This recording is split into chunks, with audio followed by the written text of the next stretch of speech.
கர்த்தருடைய பரிசுத்த நாமம் மகிமைப்படுவதாக. ஆண்டவராகிய இயேசு கிறிஸ்துவின் நாமத்தினாலே உங்கள் யாவரையும் நான் வாழ்த்தி வரவேற்கிறேன். இயேசப்பா உங்களை நிறைவாய் ஆசீர்வதிப்பாராக. உங்களை பார்த்ததில் மிகுந்த மகிழ்ச்சியும் சந்தோஷமும். கர்த்தருக்கு ஸ்தோத்திரம். ஏசாயா தீர்க்கதரிசன புஸ்தகம் 54வது அதிகாரம் 17வது வசனத்தை வாசிக்கும்படி அன்போடு கேட்கிறேன்.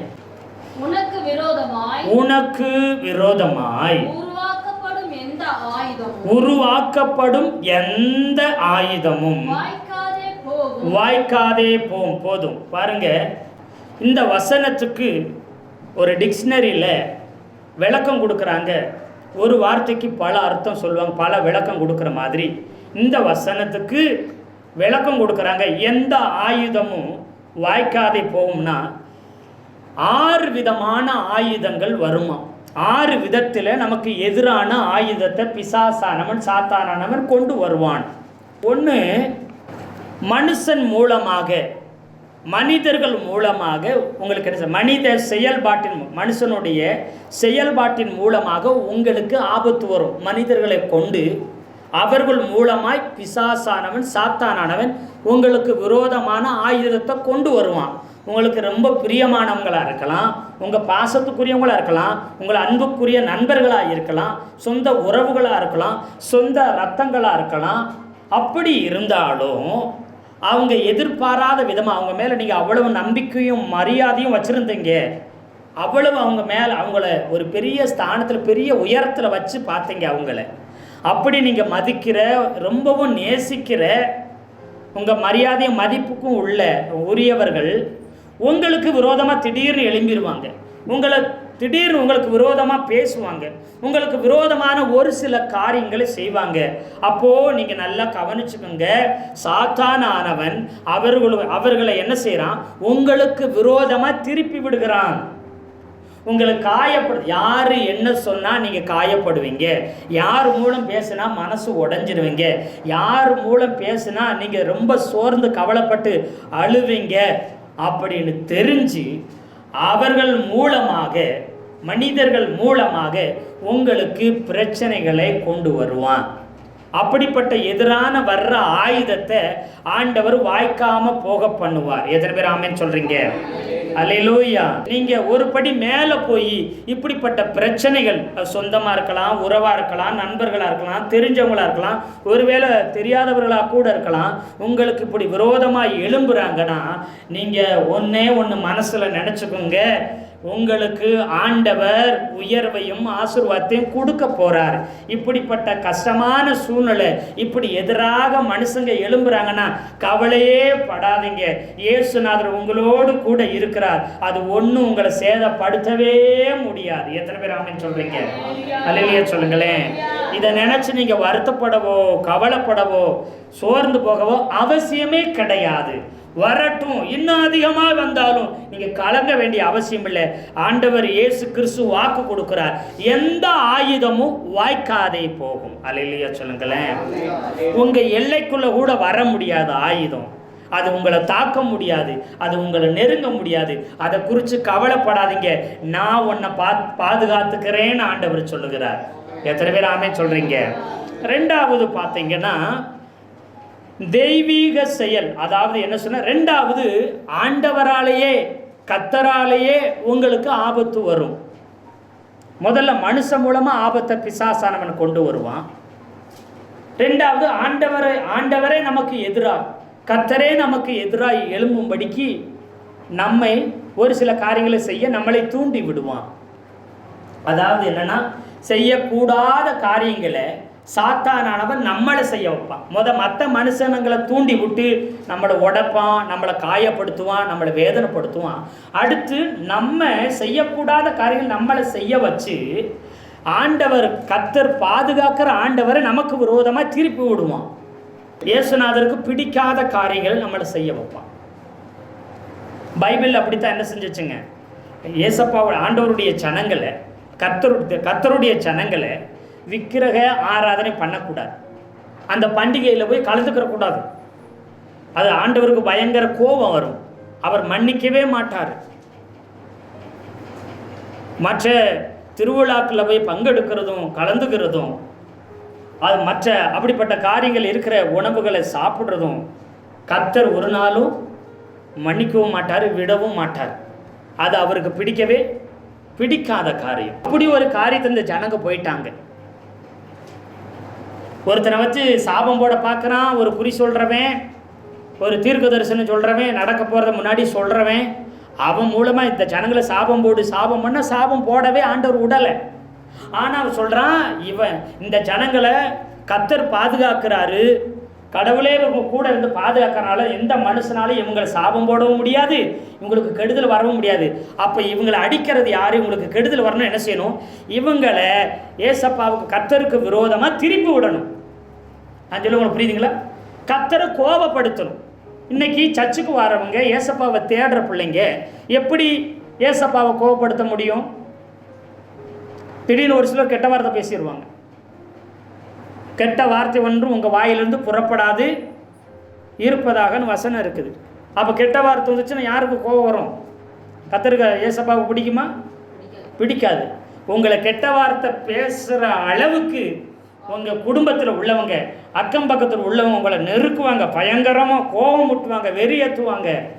டென்ஷன் ஆகி கோபத்தில் என்ன பேசுகிறோம் தெரியாத அளவுக்கு வேதனையை கூட்டி உங்களை என்ன செய்ய வைப்பாங்க? அப்படி பேச வச்சு கர்த்தர் உங்கள் மேலே கோபப்படணும், ஏசப்பா கோபப்படும்படி பிசாசு தூண்டுவான். உங்களை மற்றவங்க மூலமும் தூண்டுவான், உங்களையே தூண்டுவான். அடுத்து இன்னொன்று புரிஞ்சுக்குங்க, ஞாயிற்றுக்கிழமை ஆயிட்டா தான் சொந்தக்காரங்க வருவாங்க, உறவுக்காரங்க வருவாங்க, பண்டிகை வைப்பாங்க, கல்யாணம் காது குத்து வைப்பாங்க, விசேஷம் வைப்பாங்க. அது வரைக்கும் உங்கள் வீட்டு எல்லா பக்கமே வராதவங்க அவங்க பத்திரிக்கை கொடுக்கும்போது சொல்லுவாங்க, நீங்கள் அவசியம் கட்டாயம் வந்தே தீரணும்பாங்க. அது வரைக்கும் உங்கள் வீட்டு பக்கமே வந்திருக்க மாட்டாங்க, உங்களை ஒரு மனுஷனாக கூட மதிச்சிருக்க மாட்டாங்க. ஆனால் இதுக்கு நீங்கள் வந்தே ஆகணும். ஏன்னு கேட்டால், நீங்கள் அந்த பத்திரிக்கையை வாங்கி பார்த்தீங்கன்னா அது என்ன கிழமையாக இருக்கும்? ஞாயிற்றுக்கிழமை இல்லாத பண்டிகையோ இல்லாத ஃபங்க்ஷனோ இருந்துச்சுன்னா உங்களை யாரும் கூப்பிட மாட்டாங்க, வைக்க மாட்டாங்க. அப்படியே வச்சாலும் முக்கியமாக உங்களை கூப்பிட மாட்டாங்க. நீங்கள் இல்லாமல் இந்த ஃபங்க்ஷனே இல்லைன்னு சொல்ல மாட்டாங்க. இது சோதிக்கும்படி கரெக்டாக ஞாயிற்றுக்கிழமை தான் இருக்கும். அதுவும் கரெக்டாக சர்ச்சு எப்போ நடக்குதோ அப்போ நேரம் தான் இருக்கும். நான் சொல்ல உங்களுக்கு புரியுதுங்களா? சபை கூடி வருதலை சிலர் விட்டு விடுகிறது போல நீங்கள் விட்டு விடாது இருப்பீர்களாக பைபிளில் வசனம் இருக்குது. அப்போது சர்ச்சு ஆராதனையை கட்டடிக்க கூடாது. அது இயேசுநாதருக்கு கோபம் வரும், இயேசுநாதரை கோபப்படுத்துகிறதா வரும், இயேசுநாதரை அவமானப்படுத்துகிறதா இருக்கும். ஒரு பெரிய அதிகாரத்தில் உள்ளவங்க, பெரிய கோடீஸ்வரங்க, ஒரு பெரிய பிரைம் மினிஸ்டர்னு வச்சுக்கோங்களேன். அவர் உங்களுக்காக ஞாயிற்றுக்கிழமை ஆனால் உங்களுக்கு உங்களை சந்திக்கணும், உங்களை பார்க்கணும் வெயிட் பண்ணுறாருன்னா, நீங்கள் தலை போகிற காரியமாக இருந்தால் எங்கே வந்துடுவீங்க? ஒன்றும் இல்லைங்க, நம்ம முதலமைச்சர் ஐயாவே வர்றாருன்னு வச்சுங்களேன். ஞாயிற்றுக்கிழமை ஆனால் முதலமைச்சர் ஐயா உங்களை சந்திக்கணும், உங்கள்கிட்ட பேசணும்னு வச்சுக்கோங்களேன். அப்படின்னு சொன்னால் நீங்கள் தலையே போனால் ஞாயிற்றுக்கிழமை எங்கே இருப்பீங்க?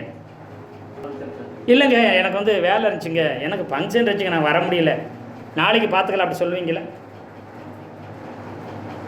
நம்ம நாட்டுடைய பிரதமர் வர்றார் அப்படின்னா நீங்கள் சொல்லிடுவீங்களா? இந்த வானத்தையும் பூமியும் படைச்சா ஆண்டவர் இந்த ஞாயிற்றுக்கிழமை உங்களை சந்திக்கும்படி, உங்களை ஆசீர்வதிக்கும்படி. ஏன்னா வாரத்தில் முதல் நாள் ஞாயிற்றுக்கிழமை. இந்த வாரம் முழுக்க நீங்கள் ஆசீர்வாதமாக நல்லா சந்தோஷமாக இருக்கணும்னா வாரத்தில் முதல் நாள் எங்கே வரணும்? ஆலயத்துக்கு வந்துடணும். வாரத்தினுடைய ஒரு நாளுடைய வாரத்து நாள் ஞாயிறு திங்கள் செவ்வாய் தான் இருக்கும். காலண்டரில் பாருங்கள், எந்த காலண்டரை பார்த்தா ஞாயிறு திங்கள்னு தான் இருக்கும். திங்கள் செவ்வாய் புதன் வியாழன் வெள்ளி சனி ஞாயிறுன்னு என்ன செய்யாதுங்க. வாரத்தின் முதல் நாள் ஞாயிற்றுக்கிழமை. அந்த முதல் நாள் ஆண்டவருக்குரிய நாள். இந்த ஞாயிற்றுக்கிழமை எங்கே வந்துடணும்? சர்ச்சுக்கு வந்துடணும். ஞாயிற்றுக்கிழமை நல்ல நாள்னு யாருக்கு தெரியுது? ஏசப்பாவை அறியாத, ஆண்டவர் இல்லை, ஆண்டவருடைய பிள்ளைகள் அல்லாதவர்களுக்கு ஞாயிற்றுக்கிழமை நல்ல நாள்னு தெரியுது. அந்த நாள் ரொம்ப ரொம்ப நல்ல நாள். அதனால தான் அன்றைக்கி ஃபங்க்ஷனவே வைக்கிறாங்க. ஆனால் அந்த நல்ல நாளில் நாம் ஆண்டவருக்கு டிமிக்கி கொடுக்குறோம். அது எவ்வளோ பெரிய பாவம் தெரியுமா? எவ்வளோ பெரிய கர்த்தருக்கு விரோதமாக. இதெல்லாம் கர்த்தர் பொறுத்து கொள்ள மாட்டார். இதெல்லாம் நாம் என்ன செய்யணும்? சரி செய்ய வேண்டும். ஆமாம், நிறைய நேரத்தில் சத்தியத்தை சொன்னதால் நான் உங்களுக்கு சத்ரு ஆனேனோ அப்படின்னு அப்போஸ்தலனாகிய பவுல் சொல்லுவார். நான் உண்மையும் சத்தியத்தையும் பேசினா நிறைய பேருக்கு எப்படி ஆயிடுறேன், எதிரி ஆகிடுறேன் அப்படின்னு பவுல் சொல்கிறாரு. ஊழியக்காரர் பைபிள் எழுதி வச்சுருக்க அப்படி சொல்லி இருக்கிறார். இதை நீங்கள் ஒரு காலமும் மாற்றவே கூடாது, மாற்றவே முடியாத காரியங்கள் இது. எத்தனை பேர் ஆமென் சொல்கிறீங்க? அப்போ இப்படியே இதெல்லாம் செய்ய வச்சு தேவையில்லாத நஷ்டம், தேவையில்லாத கஷ்டம், குடும்பத்துக்குள்ளே குழப்பம், தேவையில்லாத சண்டைகள், இப்படிப்பட்ட பிரச்சனைகளெல்லாம் வர வச்சுருவான். அதனால் இயேசுநாதரே உங்களுக்கு விரோதமாக திருப்புறதுக்கு பிசாசானவன் இப்படிப்பட்ட காரியங்களை செய்ய வைப்பான். அவங்களுக்கு வேலை இருக்கிற நாட்களில் லீவு போட்டுட்டு உங்களை தேடி யாரும் வரமாட்டாங்க. அவங்களுக்கு லீவு இருக்கிற நாட்களில் நீங்கள் ஆலயத்து போகிற நாட்கள் தான் உங்களை குறுக்க வந்து மறைச்சிட்டு வந்து நிற்பாங்க. நாங்கள் வந்திருக்கிறோம், நீங்கள் எங்கே கிளம்புறீங்க அப்படி சொல்லி என்ன செஞ்சிருவாங்க, பிடிச்சிக்கிடுவாங்க. இதெல்லாம் பிசாசு சாத்தான் செய்கிற தந்திரமான காரியம். அதனால் நீங்கள் என்ன செய்யுங்க, சபை கூடி வர்றதை விட்டு விடாதீங்க. அல்லேலூயா சொல்லுங்களேன். அல்லேலூயா. இதெல்லாம் ரொம்ப அவசியமாக கட்டாயமாக நம்ம செய்ய வேண்டியதுங்க. இப்போ எங்களுக்கும் ஃபங்க்ஷன் இருக்குதும், எங்களுக்கும் நல்லது கெட்டது இருக்குது, எங்களுக்கும் என்ன செய்யுதுங்க எல்லாம் இருந்தாலும் நாங்கள் கர்த்தருடைய ஆராதனையில் என்ன செய்யணும், நாங்கள் கலந்து கொண்டிருக்கிறோம். எத்தனை பேர் ஆமென் சொல்கிறீங்க? சொல்லப்போனால் என்னுடைய மனைவியுடைய அப்பா வந்து சனிக்கிழமை தான் அடக்கம் பண்ணோம். வெள்ளிக்கிழமை இறந்துட்டார். சனிக்கிழமை தான் என்ன செஞ்சோம், 6 மணிக்கு மேலே தான், 6 மணி ஆயிடுச்சு, நான் 5-6 மணி ஆயிட்டு அடக்கம் முடிச்சுட்டு மறுநாள் ஞாயிற்றுக்கிழமை இங்கே சர்ச்சுக்கு வந்துட்டோம். கவுந்தப்பாடியில் எங்கள் மாமனார் நாங்கள் அடக்கம் முடிச்சுட்டு அந்த நைட்டே என்ன செஞ்சோம், ப்ரேயரை வச்சுட்டு அப்படியே நைட்டாக கிளம்பி இங்கே என்ன செஞ்சுட்டோம் வந்துட்டு மறுநாளில் பாஸ்டமாக பாட்டு பாடி ஆராதனை பண்ணி அவங்க ஊழியம் செஞ்சாங்க. நான் சொல்ல உங்களுக்கு புரியுதுங்களா? அடுத்தவங்கள சொந்த பெத்த தகப்பன் இறந்துருந்தாலும் அன்னைக்கு சாயங்காலம் 5-6 மணிக்கு அடக்கம் பண்ணியிருந்தாலும், நான் சொல்லி உங்களுக்கு விளங்குதுங்களா, அடுத்து ஒரு 8 மணி 9 மணிக்கு 8 மணிக்குள்ளே ப்ரேயர் முடிஞ்சு சாப்பாடு முடிஞ்சு நைட்டாக இங்கே வந்துட்டோம். வந்து காலையில் பாட்டு ஆராதனை இல்லை, எங்கள் அப்பா இறந்துட்டார், நானே துக்கத்தில் இருக்கிறேன், பாட்டு பாட மாட்டேன், ஆராதிக்க மாட்டேன், நான் ஊழியம் செய்ய மாட்டேன் அப்படின்னு சொல்லி உட்காரலை. எத்தனை பேர் ஆமென் சொல்கிறீங்க? அதே மாதிரி அவங்களோட சொந்த சித்தப்பா, அதாவது அவங்க அம்மா கூட பிறந்த தங்கச்சி வீட்டுக்காரு சொந்த சித்தப்பா சனிக்கிழமை ராத்திரியில் இறந்துட்டார். அவங்க இயேசு அறியாதவங்க, சனிக்கிழமை ஏசப்பாவை அறியாதவங்க, சனிக்கிழமை ஒரு 8 மணி 9 மணிக்கு இறந்துட்டாங்க. ஞாயிற்றுக்கிழமை காலையில் அவங்க என்ன செய்கிறாங்க, அடக்கம் பலனில் தகனம் பண்ண போகிறேன்ட்டாங்க. நாங்கள் இங்கே சர்ச்சு நடத்துகிறதா, ஏசப்பாவை அவங்க அறியாதவங்க, நாங்கள் அங்கே போகிறதா சொல்லுங்கள்? சொந்த சித்தப்பா, தூரத்து சித்தப்பா, பக்கத்து சித்தப்பா, சொந்த சித்தப்பா. அப்போது அந்த நிலைமையிலையும் அவர் இறந்துட்டாரு, இருக்கட்டும், நாங்கள் வந்துடும்னு சொல்லி இங்கே சர்ச்செல்லாம் நடத்தி முடித்து இங்கே இருந்து சேலத்துக்கு பக்கம் போகிற வழியில் மல்ல சமுத்திரங்கிறது அங்கே வரைக்கும் நாங்கள் என்ன செஞ்சோம், பைக்கிலே இங்கேருந்து ஜோம் பண்ணிவிட்டு அதை பின்னாடி உட்காந்து அழுதுகிட்டே வந்துச்சு. நான் வேகமாக பைக்கில் இந்த XL 100 போகிறோம். எங்கே மல்ல சமுத்திரம் போகிறோம், சேலம் போகிற வழியில் இருக்குது, திருச்செங்கோடெல்லாம் தாண்டி போகிற இடம். இங்கேருந்து போகிறோம், போய் ஜெபம் பண்ணிகிட்டே வராங்க. எங்கள் சித்தப்பாவோட உடம்பை என்ன செஞ்சிடக்கூடாதுங்க, எடுத்துடக்கூடாது, மக வரலன்னு சொல்லி என்ன செய்வாங்க, இதாகுமே எடுத்துடக்கூடாதுன்னு ஜெபம் பண்ணி அழுதுகிட்டே வராங்க. பின்னாடி நான் வேகமாக வண்டியை கொண்டுட்டு என்ன செய்கிறேன், சோத்திரம் பண்ணிட்டு போகிறோம். நாங்கள் போகிற வரைக்கும் அதுக்கு முன்னாடியே எடுக்கிறேன்னு சொன்னாங்க. ஆனால் ஏசப்பா கிருபையில் என்ன செஞ்சாங்க, ஆண்டவர் எடுக்க விடலை. எத்தனை பேர் ஆமென் சொல்கிறீங்க? அல்லேலூயா. நாம் அவருக்கு வைராக்கியமாக நின்று அவர் நமக்காக என்ன செய்வாருங்க, யுத்தங்களை செய்வார். எத்தனை பேர் ஆமென் சொல்கிறீங்க? அல்லேலூயா. அது மாத்திரமில்லை, அவருடைய தங்கச்சி வீட்டுக்காருக்கு என்ன செஞ்ச, ஹார்ட் அட்டாக் வந்துருச்சு. அப்படி வந்த சூழ்நிலையிலையும் ஞாயிற்றுக்கிழமை ஆஸ்பத்திரியில் போய் அட்மிட் பண்ணிட்டாங்க. ஆனாலும் கூட நாங்கள் என்ன செய்யலைங்க, போகலை. நாங்கள் ஜெபம் பண்ணிக்கிறோம், கர்த்தர் அற்புதங்களை செய்வாருன்ட்டு அப்புறம் தான் நாங்கள் என்ன செய்வோம், சர்ச்சை முடிச்சுட்டு தான் போவோம்.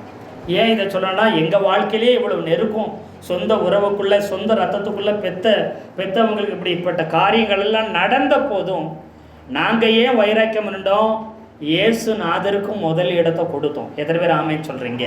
ஆமாம், சபை கூடி வருதலை விட்டு விடுகிறது போல சிலர் நீங்கள் விட்டு விடவே கூடாது. எத்தனை பேர் ஆமென் சொல்கிறீங்க?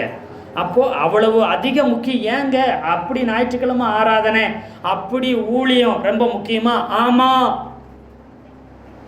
அவ்வளவு விலையேறப்பட்டது. ஒன்றுமில்லாத எங்களை எங்கேயோ பிறந்து எங்கேயோ வளர்ந்து எந்தவித பின்னணியும் பேக்ரவுண்டு இல்லாமல், எந்தவித ஆதரவும் இல்லாமல் ஒரு அனாதை போல இருந்து அற்பமாக பார்க்கப்பட்டு வாழ்ந்த எங்களை கொண்டு வந்து ஒரு ஊழியக்காரனாக்கி சபையை கொடுத்து, ஜனங்களை கொடுத்து, ஒரு பொறுப்பை கொடுத்து, ஒரு அதிகாரம் கொடுத்து, எங்களுக்காக ஒரு உயிரை கொடுத்து என்ன செஞ்சுக்கிற, எங்களை வாழ வச்ச தெய்வம், குடும்பத்தை காப்பாற்றின தெய்வம், எத்தனையோதோட சாக இருந்த நிலைமையில் உயிரை கொடுத்து காப்பாற்றின தெய்வம். எத்தனை பேர் ஆமேன்னு சொல்கிறீங்க? அப்படி சாவுக்கு எங்களை விட்டு விடாத உயிரை கொடுத்து எங்கள் உயிரையும் காப்பாற்றி அவர் உயிரையும் எங்களுக்காக கொடுத்த ஆண்டவருக்காக இந்த சின்ன அற்பமான காரியத்தை கூட தியாகம் பண்ணலைன்னா நாம் நன்றி இல்லாதவங்களாக இருப்போம். எத்தனை பேர் ஆமேன்னு சொல்கிறீங்க? உங்கள் உடம்புக்குள்ளே ஓடுற உயிர் யார் கொடுத்ததுங்க?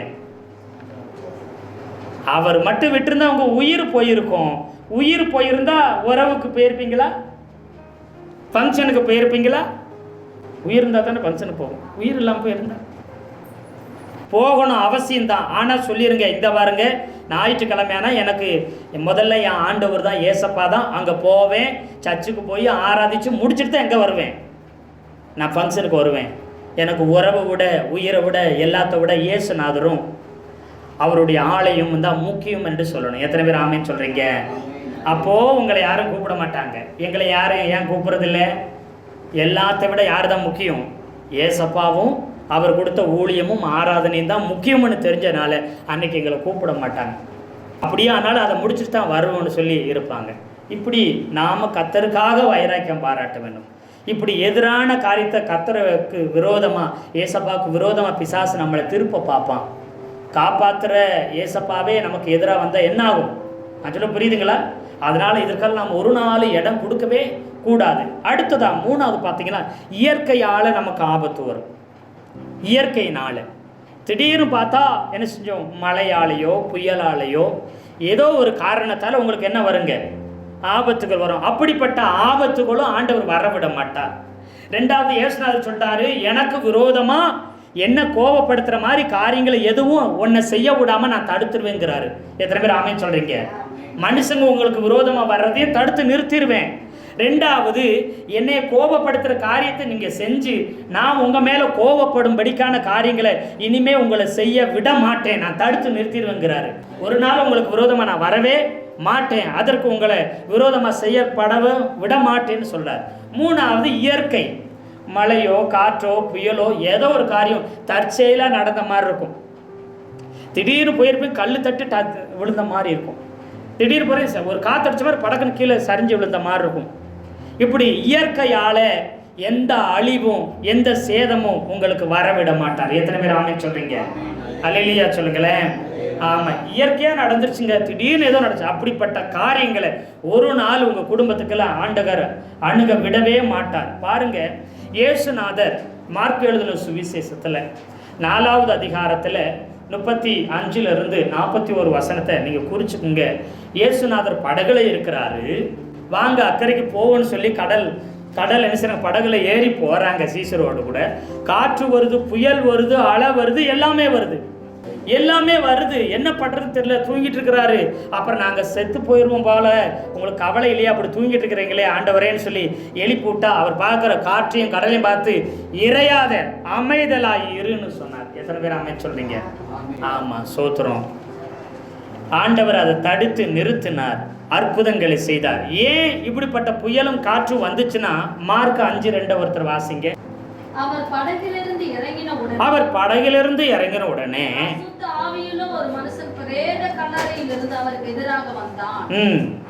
இப்போ பார்த்தீங்கன்னா, அசுத்த ஆவி பிடிச்ச ஒரு மனுஷன் இருக்கான் அந்த கடலுக்கு அந்த சைடு இருக்கிறான். இப்போ இயேசுநாதர் அக்கறைக்கு போகணுன்னு சொன்னது அந்த லேகியோன் பிசாசுங்கிற 6000 பிசாசுக்கு மேலே ஒருத்தனுக்குள்ளே இருக்குது. 6000 பிசாசுக்கு மேலே அவனை விடுதலையாக்கும் சுகமாக்குறதுக்கு ஆண்டவர் அக்கறைக்கு போகலான்னு சொல்கிறாரு. படகுல ஏறி இவங்க போயிட்டு இருக்கிறாங்க. நமக்குள்ளே இருக்க இந்த மனுஷனுக்குள்ளே இருக்கிற பிசாசை துரத்துறதுக்கு ஆண்டவர் வர்றாருன்னு அந்த பிசாசுகளை அறிஞ்சுக்கிச்சோ என்னமான்னு தெரியல. என்ன செய்யுது, இந்த புயல் இயற்கை சூழ்நிலையை தனக்கு சாதகமாக பயன்படுத்தி இயேசுநாதர் ஒரு சீசன்களை முன்னேறி வந்து அவங்களுக்கு விடுதலை கொடுக்க விடாதபடி என்ன செய்துங்க, இயற்கையை கொண்டு தடை பண்ண பார்க்குது. அல்லேலூயா சொல்லுங்களேன். ஆமாம், இயற்கையாக இன்றைக்கி மழை வரும், இன்றைக்கி புயல் வரும், இன்னைக்கு காற்று வரும்னு தெரிஞ்சால் அதை சாதகமாக்கி நம்மளை என்ன செஞ்சிடும், நம்மளை முன்னேற விடாமல் நமக்கு நன்மை நடக்க விடாதபடி கெடுத்து விடும். ஒரு ஊழியக்காரர் சொன்ன சாட்சி நான் கேள்விப்பட்டிருக்கிறேன். ஒரு திருநெல்வேலி பக்கத்தில், அங்கிட்டு வள்ளியூர் திருநெல்வேலி பக்கத்தில் ஒரு மீட்டிங் நடத்தியிருக்கிறாங்க. அந்த மீட்டிங் நடத்துறதுக்கு ரெடி பண்ணியிருந்தப்போ நல்லா கவனிச்சு பாருங்க, கர்த்தருக்கு ஸ்தோத்திரம். அன்னைக்கு மீட்டிங் நடக்குது. முதல் நாள் மீட்டிங்கு நல்லா நடந்துருச்சு. அடுத்த நாள் மீட்டிங் பிரமாதமாக நடக்கணும். முக்கியமானவர் வர்றாங்க, பிரசங்கத்துக்கு வராங்க. அப்போ அந்த மீட்டிங்கு நடக்கக்கூடாதபடிக்கு பிசாசு அந்த ஊழியக்காரர் மூலமாக அற்புதம் அதிசயம் நடக்கக்கூடாது, அநேக ஜனங்களுக்கு நல்லது நடக்கக்கூடாதுன்னு சொல்லிட்டு அந்த மீட்டிங்கை தடவணும்னு சொல்லி ஒரு பெரிய சூறை காற்று அடிச்சிச்சான். என்ன அடிச்சிச்சுங்க?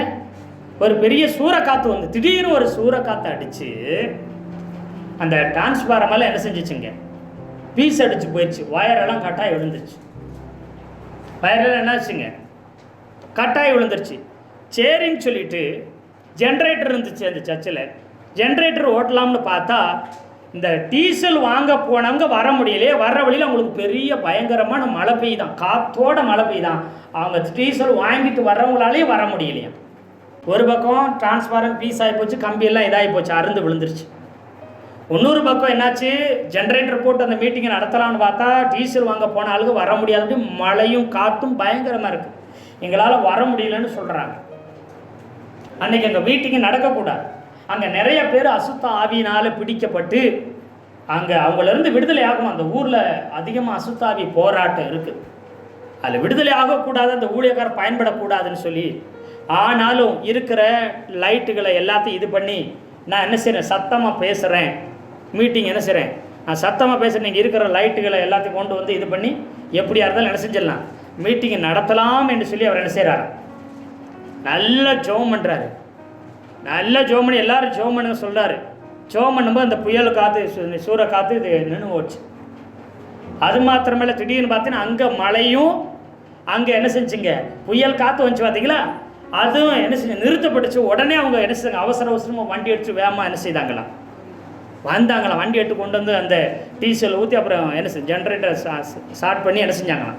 மீட்டிங்கை நடத்தும்போது ஒரு ஒரு ஒரு ஒருத்தங்க அசுதாவி அப்படி சொல்லி பயங்கரமாக ஆடுறாங்க, சத்தம் போட்டுட்டு என்ன சொல்கிறாங்கன்னா, நான் ஒன்று கரண்டெல்லாம் பிடுங்கிறதுக்கு காற்று அனுப்பி இந்த கம்பியெல்லாம் பிச்சு விட்டு இந்த மீட்டிங் நடக்கக்கூடாது உன்னை தடுத்து பார்த்தேன்.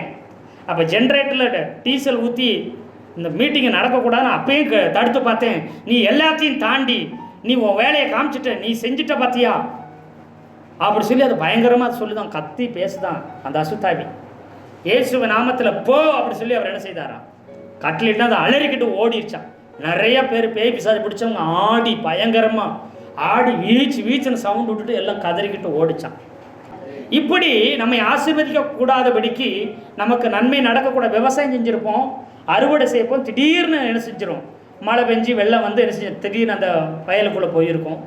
தொழிலுக்கு போகணும்னு நினச்சிருப்போம், அன்றைக்கி தான் நல்லா வியாபாரம் நடக்கிற மாதிரி இருக்கும். அன்றைக்கி ஏதாச்சும் திடீர்னு வண்டி ஏதாச்சும் இதாயிரும், திடீர்னு எதிர்காத்தடிச்சு கீழே நம்மளை தள்ளி விட்டுரும். இப்படி நிறைய பிரச்சனைகளை பிசாசு கொண்டு வந்து நம்மளை முன்னேற விடாதபடி தடை செய்வான். எத்தனை பேர் ஆமென் சொல்கிறீங்க? அதெல்லாம் தடுத்து நிறுத்தாதபடி இயேசுநாதர் உங்கள் கூட இருந்து காப்பாற்றுவேன்னு வாக்கு கொடுக்குறாரு. இனி அப்படிப்பட்ட சூழ்நிலை உன் வாழ்க்கையில் ஒரு நாள் கர்த்தர் வரவே விட மாட்டார். எத்தனை பேர் ஆமென் சொல்கிறீங்க? நீங்கள் ஊழியம் செய்ய போகும்போது, ஆலயத்துக்கு போகும்போது, உதவி செய்யும்போது, ஏசப்பா பற்றி சொல்லும் பொழுது, ஒரு சில காரியங்களுக்கு நீங்கள் முன்னேறும் காரியங்கள் செய்ய ஓடும் பொழுது தடங்களோ தடுதலையோ ஆமென் சொல்கிறேன் எதையும் கர்த்தர் வரவே விட மாட்டார். எத்தனை பேர் ஆமென் சொல்கிறீங்க? அது இயற்கையாக நடந்த மாதிரி தெரியலாம், ஆனால் அப்படிப்பட்ட காரியத்தை இனி கர்த்தர் ஒரு நாள் பிசாசை அனுமதிக்கவே விட மாட்டார். கர்த்தருக்கு ஸ்தோத்திரம். அடுத்ததாக பாருங்க, சீசர்களை கடலில் 5 அப்பம் 2 மீன் அதை வச்சு என்ன செஞ்சார், எல்லாரும் சாப்பிட்டாங்க. 12 கூட நிறைய எடுத்தாங்க. சரி கிளம்பி போங்க, நான் ஜோமெண்ட் வரேன்னு அனுப்பி விட்டார். அப்படி போகும்போது இவங்க போயிட்டு இருக்கிறாங்க. பகுதி தூரம் போனால் பயங்கர காற்றடிச்சு கரை சேராமல் எதிர்காற்று அடித்து பின்னாடியே படகு தள்ளிக்கிட்டே இருக்குது. இவங்க அலறிக்கிட்டு இருக்கிறாங்க, என்ன பண்ணுறது இல்லை, தவிச்சிட்டு இருக்கிறாங்க. ஏசுநாத் ஜோம் பண்ணிட்டு இருக்கிறவர் இவங்க கஷ்டப்படுறதை பார்த்து உடனே கடலில் என்ன செய்தார், கடல் மேலே நடந்து வந்தார். அப்போ நடந்து வந்து புயலும் அலை எல்லாமே ஸ்டாப் ஆயிடுச்சு, கரை வந்து சேர்ந்துட்டாங்க. உங்களை கரை சேர்த்துருவார் ஆண்டவர். எத்தனை பேர் ஆமென் சொல்றீங்க? உங்களை உயர்த்திடுவார் ஆண்டவர், தலையை நிமிர பண்ணுவார் பாருங்க. அது மாத்திரமில்லை, 4வது மனிதன். ஒரு சில ஆட்கள் உங்க மேலே வீணான காரியத்தை, தவறான காரியத்தை பரப்பிடுவாங்க. இவன் இப்படி, இவ எப்படி, அவங்க எப்படி, இவங்க எப்படின்னு சொல்லி உங்கள் மேலே இல்லாத பொல்லாத பழியை போடுவாங்க, தப்பான காரியத்தை பரப்பி விடுவாங்க. அதாவது உங்கள் பேரை கெடுக்கிற காரியத்தை செஞ்சிருப்பாங்க. இவங்கெல்லாம் இப்படி செய்வாங்கன்னு நீங்கள் நினச்சிருக்க கூட மாட்டீங்க. பாருங்க, அப்படி கூட பிறந்தவங்களே, மோசே கூட பிறந்தவங்களே. என்னாகம புஸ்தகம் 12:1-2 வாசிங்க ஒருத்தங்க. எத்தியோப்பியா தேசத்து ஸ்ரீயை மோசே விவாகம் பண்ணியிருந்தபடியால் மீரியாமும் ஆரோனும் கூட பிறந்த அண்ணனும் கூட பிறந்த அக்காவும் மோசேக்கு விரோதமாக அவன் விவாகம் பண்ணின எத்தியோப்பியா தேசத்து ஸ்ரீ நிமித்தம் அவனுக்கு விரோதமா பேசுறாங்க. கூட பிறந்த ரத்தமே விரோதமா என்ன செய்துங்க பேசுது. குடும்பத்துக்குள்ள உள்ளவங்களே விரோதமா பேசுறாங்க. சொந்த உறவுகளே விரோதமா பேசி பழி வைக்கிறாங்க, வீண் பழிய வைக்கிறாங்க. உங்க பேரை கெடுக்கிற காரியங்களை செஞ்சுட்டு இருப்பாங்க. அது மாத்திரமில்ல, பாருங்க, இன்னொரு இடத்துல பார்த்தீங்கன்னா 1 சாமுவேல் 20வது அதிகாரம் 30வது வசனத்தை வாசிங்கள. அப்பொழுது சவுல் யோனத்தான் மேல் கோபம் உண்டவனாகி அவனை பார்த்து இரண்டகமும் மாறுபாடு உள்ளவன் மகனே, நீ உனக்கு வெட்கமாகவும் தாயின் மானத்திற்கு வெட்கமாகவும் ஈசாயின் மகனை தோழனாக தெரிந்து கொண்டதை நான் அறியேனோ அப்படின்னு சொல்றாரு. யாரு? சொந்த யாரு? மாமனார், மனைவியுடைய அப்பா, சொந்த மாமனாரே தன்னுடைய மச்சினங்கிட்ட என்ன சொல்றாருன்னா, யோனத்தான் வந்து தாவீதுக்கும் மச்சினன், மனைவியோட சகோதரன். அப்போ என்ன செய்றாங்கன்னா, யோனத்தானுக்கிட்ட சவுல் சொல்றாப்ப பையன்கிட்ட சொல்றாரு. யார்? தாவீதை பத்தி, தன்னுடைய மருமகனை பத்தி சொல்றாரு. தன்னுடைய மனைவியையும் தன்னுடைய மருமகனையும் சேர்த்து வச்சு ரொம்ப கேவலமா திட்டுறாரு மகனை பார்த்து. இரண்டகமும் மாறுபாடுள்ளவளின் மகனே, நீ உனக்கு வெட்கமாகும், உன் தாயின் மானத்திற்கு வெட்கமாகவும் ஈசாயின் மகனை நீ என்ன செஞ்சிட்ட? தோழனாக தெரிந்து கொண்டிருக்கிறதை நான் அறியேனோ அப்படி சொல்லி ரொம்ப கேவலமா அங்க பேசுறான். தன்னுடைய மனைவியும் மருமகனையும் வச்சு ரொம்ப கேவலமா அங்க பேசுகிறான். அந்த வேதனை தாங்கவே முடியல தாவீதுக்கு.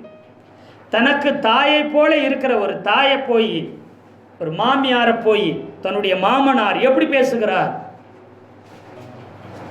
என்ன இப்படி பேசுறாங்களே. தாவீது ரொம்ப துக்கத்தோட சங்கீதம் பாடுகிறான். வேதனையோட துக்கத்தோடைய என் பேரை கெடுக்கிறதுக்காக இவ்வளவு அவாண்டமான ஒரு கேவலமான வார்த்தைகளை பேசுறாங்கன்னு சொல்லி உடஞ்சு அழுதா. அப்படி மனசு உடஞ்சு. வேற யாரும் இல்லை, ரொம்ப நொறுக்கப்பட்டான். எவ்வளவுக்கு எவ்வளவு உங்களுக்கு கெட்ட பேரை உண்டாக்குறாங்களோ அழுகாதீங்க, மனசு உடையாதீங்க, தலை குனியாதீங்க. இயேசுநாதர் உங்களை பார்த்து சொல்றாரு, எந்த அளவுக்கு உன்னை அவமானப்படுத்துறாங்களோ, எந்த அளவுக்கு உங்களை தலைகுனிய வைக்கணும்னு நினைக்கிறாங்களோ, எந்த அளவுக்கு உங்களை அள வைக்க நினைக்கிறாங்களோ, அந்த அளவுக்கு நான் உங்களை கீர்த்தியும் புகழ்ச்சியுமாக வைப்பேன்னு ஆண்டவர் வாக்கு கொடுக்கிறார். நம்புறவங்க நல்ல கையை தட்டி கத்திரி சோத்திரம் பண்ணுங்க. எந்த அளவு அசிங்கப்படுத்த நினைக்கிறாங்களோ, எந்த அளவு தலைகுனிய வைக்க நினைக்கிறாங்களோ, எந்த அளவுக்கு அள வைக்க நினைக்கிறாங்களோ, எந்த அளவுக்கு அசிங்கப்படுத்த நினைக்கிறாங்களோ, அந்த அளவுக்கு ஒன்னா கீர்த்தியும் புகழ்ச்சியுமாக பூமியில் உள்ள சகல ஜாதியிலும் உன் தலையை உயர்த்துவேன், உன்னை உயர்த்துவேன்னு சொல்றாரு. எத்தனை பேர் ஆமை சொல்றீங்க? அப்போ ஒன்று புரிஞ்சுக்குங்க, எந்த அளவு உங்களை வெக்கத்தையும் துன்பத்தையும் அவமானத்தையும் அசிங்கத்தையும் கொண்டு வர்றாங்களோ, உங்கள் பேரை கெடுக்க நினைக்கிறாங்களோ, அந்த அளவுக்கு ஆண்டவர் சொல்லாரு, நான் உன் பேரை பெருமைப்படுத்துவேங்கிறாரு. மனுஷன் கெடுக்க நினைக்கிறான், ஆண்டவர் உங்க பேரை பெருமைப்படுத்துவேன்னு வாக்கு கொடுக்கிறாரு. அவன் கெடுக்க நினைத்தவன் கெட்டு போவான். அதான் வசனம் சொல்லுது, தான் வெட்டின குழியில தாடே விழுந்து போவான். அப்படி எதிரா வரவிடாம கர்த்தர் உங்களை உயர்த்தி அழகு பார்ப்பாரு. அப்ப ஊர் சொல்லும், உலகம் சொல்லும், இவன் உத்தமன், இவள் உத்தமின்னு சொல்லி. எத்தனை பேர் ஆமென் சொல்றீங்க? உங்களுக்கு விரோதமாக சொல்லியிருக்கிற அவதூறு, கெட்ட பேரு, இப்படிப்பட்டவைகளை ஒரு நாளும் அதை வளர ஆண்டவர் விடமாட்டார். வாயடைக்க கர்த்தர் பண்ணுவார். அது மாத்திரம் இல்லை பாருங்க. இன்னும் 5வது காரியம் என்னன்னா, முதல்ல மனுஷனை தூண்டி விடுவான் பிசாசு எதிராக, அப்படி நம்மளை அழிக்கிறதுக்கு பார்ப்பான். 2வது ஏசப்பாவுக்கு விரோதமாக நம்மளை ஒரு சில காரியங்களை செய்ய வச்சு ஏசப்பாவே நமக்கு எதிராக வரைக்க தூண்டுவான். அதிலிருந்து உன்னை காப்பாற்றுவேன். அடுத்து இயற்கையினால் நாசமோச அழிவுகளை வர வைக்க பார்ப்பான். அதிலிருந்து நான் உங்களை காப்பாற்றுவேன் அப்படின்னு ஆண்டவர் சொன்னார். அப்புறம் உங்கள் பேரை கெடுத்து, உங்கள் இமேஜை கெடுத்து, உங்கள் மான மரியாதையெல்லாம் நாசம் பண்ணுறதுக்கு ஒரு சிலர் எழும்புவா. ஆனால் அதையும் ஆண்டவர் என்ன செய்வார்? அதெல்லாம் தடுத்து நிறுத்தி எல்லாம் அபத்தமாக ஆக்கி போடுவார். எத்தனை பேர் ஆமேன்னு சொன்னீங்க? அதோடு கூட அல்லாமல் கவனிச்சு பாருங்க. 5வது, ஒரு ஆள் 2 ஆள் எழுப்பிட்டு இருக்கிறாங்க. அது மாத்திரம் இல்லை, ஒரு கூட்டமாகவே எழுப்பிடுவாங்க. உங்களை அசிங்கப்படுத்தவும் அவமானப்படுத்தவும், உங்களை இல்லாமல் போக பண்ணுறதுக்கும், உங்களை துரத்துறதுக்கும் ஒரு ஆள் 2 ஆள் இல்லை, கூட்டமாகவே எழுப்பிடுவாங்க. அப்படி கூட்டமாக எழும்பினாலும் கர்த்தர் சொல்றாரு, எவ்வளவு பெரிய கூட்டம் எழும்பினாலும் அவர்கள் ஓடி போவார்கள், அவர்கள் வெட்கப்படுவாங்க, அவங்க தான் அசிங்கப்படுவாங்க, தலை குனிவாங்க. நீ ஒரு நாளும் அவமானப்பட போறதோ, அசிங்கப்பட போறதோ, தலை குனியறதோ இருக்கவே இருக்காது. எத்தனை பேர் ஆமென் சொல்றீங்க? அது மாத்திரம் இல்லை, 2 கொரிந்தியர் 11:26 ஒருவர் வாசிக்கலாம். அநேகந்தரம் பிரயாணம் பண்ணினேன், ஆறுகளால் வந்த மோசம், கள்ளர்களால் வந்த மோசங்களும், என் சுய ஜனத்தினால வந்த மோசமும். இப்போ வெளியில இருக்கிறவன் மாத்திரம் யாருன்னே தெரியாது, பேர் தெரியாது, ஊர் தெரியாது. ஆனா என்ன செய்யறான்? பகைக்கிறான், எனக்கு கெட்ட பேர் வர வைக்கிறான். யூடியூப்பில், ஃபேஸ்புக்கில், வாட்ஸ்அப்பில் எதுலேயோ உங்கள் பேரை தூத்தி அவமானப்படுத்திருக்கிறான் அப்படின்னு நீங்கள் நினைக்கலாம். ஒரு கூட்டமாகவே எழும்பி எங்களுக்கு விரோதமாக இப்படி செய்கிறான்னு நினைக்கலாம். இப்போ சொந்த ஜனமே ஏசப்பாவுடைய பிள்ளைகளே, விசுவாசிகளே, ஊழியர்களே உங்கள் பேரை கெடுத்து, உங்களை துரத்தி, உங்களை அழிக்க நினைக்கலாம். ஏசப்பாவை அறியாதவங்கனாச்சும் பரவாயில்ல, ஏசப்பாவை தெரிஞ்சவங்களே இப்படி பண்ணினா எப்படி அப்படி நீங்கள் நினைக்கலாம். அப்படி சொந்த ஜனங்களே உங்களுக்கு விரோதமாக எழும்பினாலும் கர்த்தர் உங்கள் பட்சத்தில் நின்று நீதி நியாயம் செய்து உங்கள் தலையை உயர்த்தி வைப்பார். நம்புறவங்க நல்லா கையை தட்டுங்க பார்க்கலாம். அவங்கள்ட்ட எவ்வளோ கூட்டம் இருக்குது, இவங்கள்ட்ட எவ்வளோ பேர் நிற்கிறாங்க, இந்த பக்கம் ஆள் அதிகமாக இருக்குது, அப்போ அதுதான் உண்மையாக இருக்குன்னு ஊர் உலகம் சொல்லும். உனக்கு எதிராக எத்தனை கூட்டம் வந்தாலும், யார் வந்து நின்னாலும், எவ்வளோ பெரிய கூட்டம் வந்தாலும், எப்பேற்பட்டவங்க வந்தாலும் உன் பேரை ஆண்டவர் உயர்த்தி வைப்பாரு. நீங்கள் சொல்ல, எனக்கு என் பக்கத்தில் நிற்கிறதுக்கு ஆளே இல்லைங்க நீங்கள் சொல்லலாம், என் சப்போர்ட்டுக்கு நிற்கிறதுக்கு ஆள் இல்லைங்க. ஆனால் எல்லாமே அவங்க சொல்கிறத மட்டும்தான் கேட்குறாங்க, நம்புவாங்க. நான் சொல்கிறத யாரும் காது கொடுத்து கூட கேட்க மாட்டுக்காங்கன்னு சொல்லி நீங்கள் வேதனையோடு இருக்கலாம். எத்தனை பேர் ஆமேன்னு சொல்றீங்க? யார் கேட்குறாங்களோ கேட்கலையோ, இயேசுநாதர் உங்கள் கூட இருந்து கேட்கிறார். நீங்கள் பேச வேண்டாம், அவர் பதில் பேச வைப்பார். எத்தனை பேர் ஆமேன்னு சொல்றீங்க? ஆமாம், இக்கட்டான சூழ்நிலை, கஷ்டமான நேரம் உங்களை, அது மாத்திரம் இல்லை பாருங்கள். 6வது, உங்களை என்ன செய்வாங்கன்னா திட்டமிட்டு உங்களை பழி வாங்கணும்னு அழிக்கணும்னு நினைப்பாங்க. திட்டமிட்டு பழி வாங்கவும் திட்டமிட்டு அழிக்க நினைப்பாங்க. தானியேல் 6வது அதிகாரத்தை நீங்கள் வீட்டில் போய் வாசித்து பாருங்கள். தானியேல் என்ன செய்கிறா, அப்படி ஒரு நல்ல மனுஷனாக, நேர்மையான மனுஷனாக இருக்கிறான்னு சொல்லி தரியு ராஜா அவரை 120 நாட்டுக்கும் தலைவராக்க பார்க்குறாங்க. 40 நாட்டுக்கு தலைவராக இருக்கிறவரை, இவர் ரொம்ப உண்மையாக நல்ல மனுஷனாக இருக்கிறாரே, இவர் 120 நாட்டுக்கும் தலைவராக என்ன செய்யலாம், எனக்கு அடுத்தபடி வைக்கலாம்னு நினைக்கும் போது மற்ற 40 நாடுகள் இருக்கிறாங்க பார்த்தீங்க, தலைவர் இருக்கிறாங்க பார்த்தீங்களா. மொத்தம் 120 நாடை 3ஆக பிரித்து 40 3ஆக பிரித்து 3 தலைவர்களாக ராஜா போட்டிருக்கிறாரு. அந்த தலைவரில் ஒருத்தர் தானியேல். அவர் ரொம்ப நல்ல மனுஷன், ஆண்டவருடைய பிள்ளை, அவர் கர்த்தருடைய பிள்ளை, ஆண்டவருக்கு பயந்து உண்மையாக நேர்மையாக இருக்கிறாரு. அதை ராஜா பார்க்குறாரு. மற்ற 2 தலைவர்கள் சரியில்லாதவங்களாக இருக்கிறாங்க. பார்க்குறாரு, என்ன செய்யணும், 120 நாட்டுக்கு இவர் தலைவராக போட்டால் நமக்கு நஷ்டம் வராது, என்ன செய்ய, நம்ம ராஜ்யத்தில் நல்லது நடக்கும் நினச்சி இவர் தலைவராக போடணும்னு நினச்ச உடனே இவர் மேலே பழி சுமத்த திட்டமிட்டு இவர் கொள்றதுக்கு பார்க்குறாங்க. இவர் லஞ்சம் வாங்குறாரா, இவர் ஏமாத்தினாரா, இவர் அநியாயம் எல்லாத்தையும் லிஸ்ட் தேடி பார்க்குறாங்க. இவர்கிட்ட ஒரு கெடுதலும் இல்லை, இவர்கிட்ட குற்றம் கண்டுபிடிக்கவே முடியல, இவர்கிட்ட ஒரு கெடுதலையும் ஒரு குற்றத்தையும் பார்க்கவே முடியல. அப்ப என்ன பண்றது, என்ன சொல்றது? அப்போ என்ன பண்றது, என்ன சொல்றதுன்னு என்ன செய்யல தெரியல. ஒன்னே ஒண்ணு, இவர் தவறாம ஜெபம் பண்ணுவார். இவர் என்ன செய்வாருங்க, தவறாம ஜெபம் பண்ணுவார். 3 வேளை நேர் முழங்கால் போட்டு 80 வயசு 90 வயசுல நேர் முழங்கால் போட்டு ஜெபம் பண்ற பழக்கம் இருக்குது. அப்போ சொல்லிட்டாங்க, ஓ இவனை லஞ்சம் வாங்க மாட்டேக்கான், ஏமாற்ற மாட்டேக்கான், பணம் திருட மாட்டேக்கான், யாருக்கு விரோதமாக எந்த கெடுதலும் செஞ்ச மாதிரி இல்லை, யார்கிட்ட போய் கேட்டால் இவன் ரொம்ப நல்லவன் ரொம்ப நல்லவன் ரொம்ப நல்லவங்கிறாங்க.